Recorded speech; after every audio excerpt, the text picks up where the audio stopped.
Sean Combs, known to the world as Diddy, has of course been sentenced to 4 years and 2 months in the federal Hoosgow, in the Pokey, the Gray Bar Inn, cracking rocks upstate.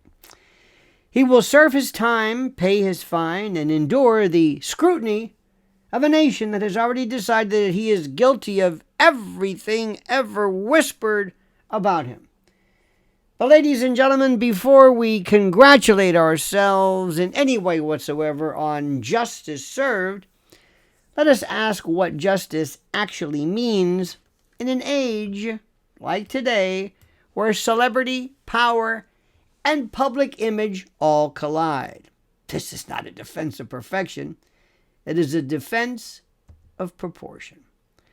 Now, before I break this down into one of the most beautifully pellucid adumbrations possible, first, a word from our sponsor.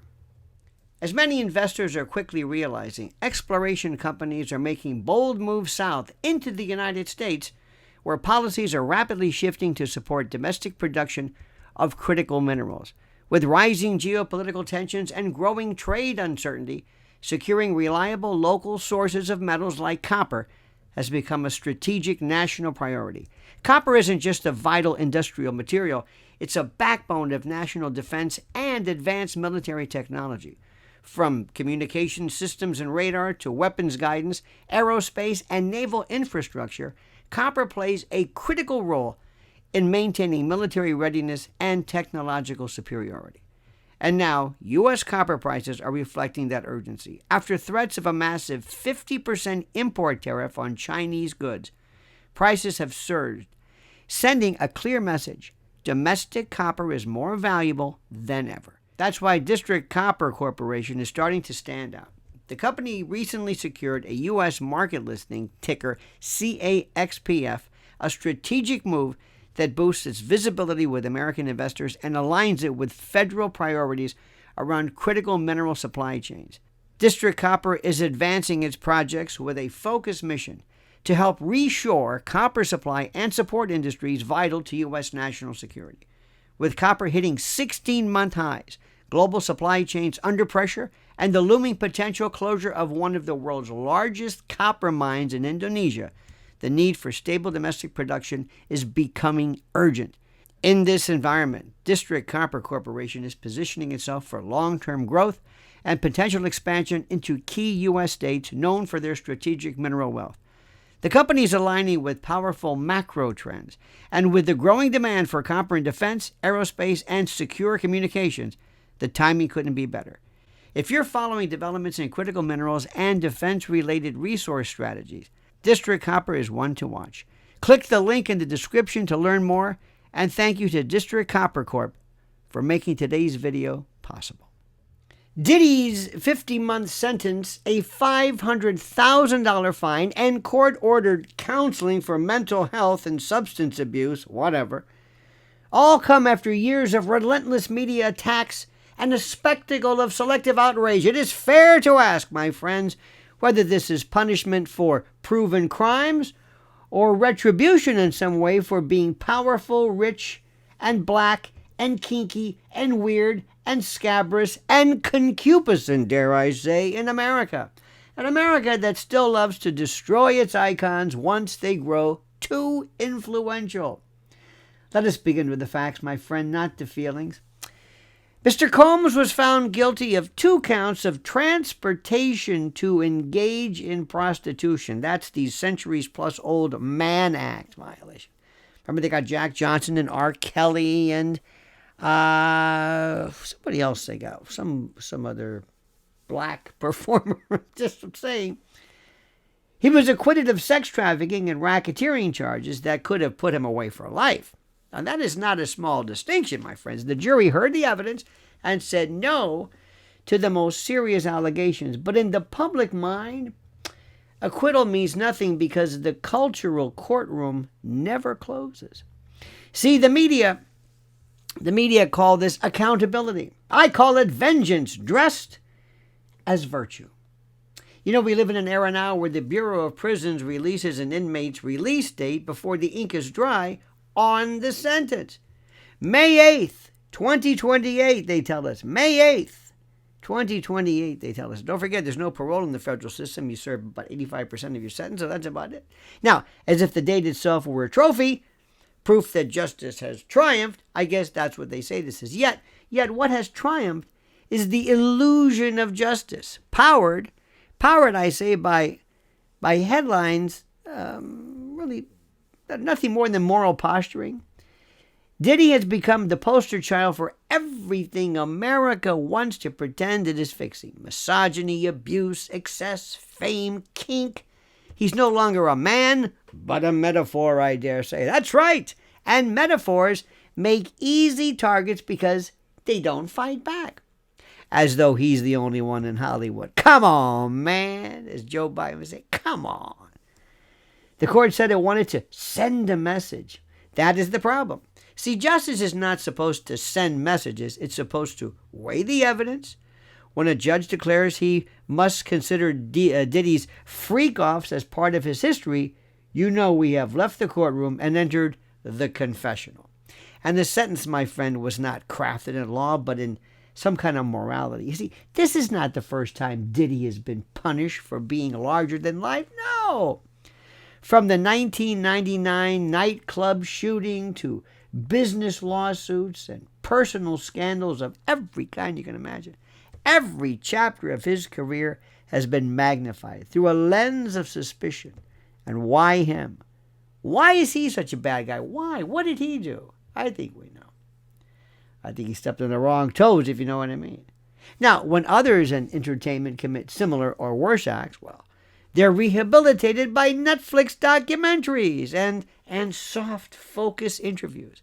When Diddy stumbles, he's branded irredeemable. He's beyond help. And the hypocrisy is glaring.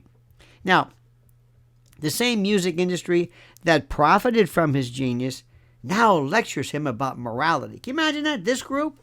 The same media that feasted on his red carpets now pretend to stand for the women it ignored for decades. Remember that Me Too business? Is that still even in existence?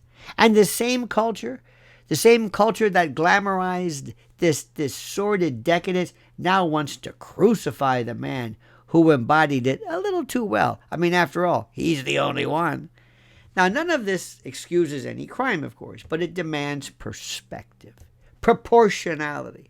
You see, a man convicted of 2 counts that did not involve violence or trafficking is now serving nearly 5 years in federal custody, while violent offenders are released daily in cities that can no longer keep order. In fact, if he were in New York when Mamdani gets to be mayor, he won't do any jail at all.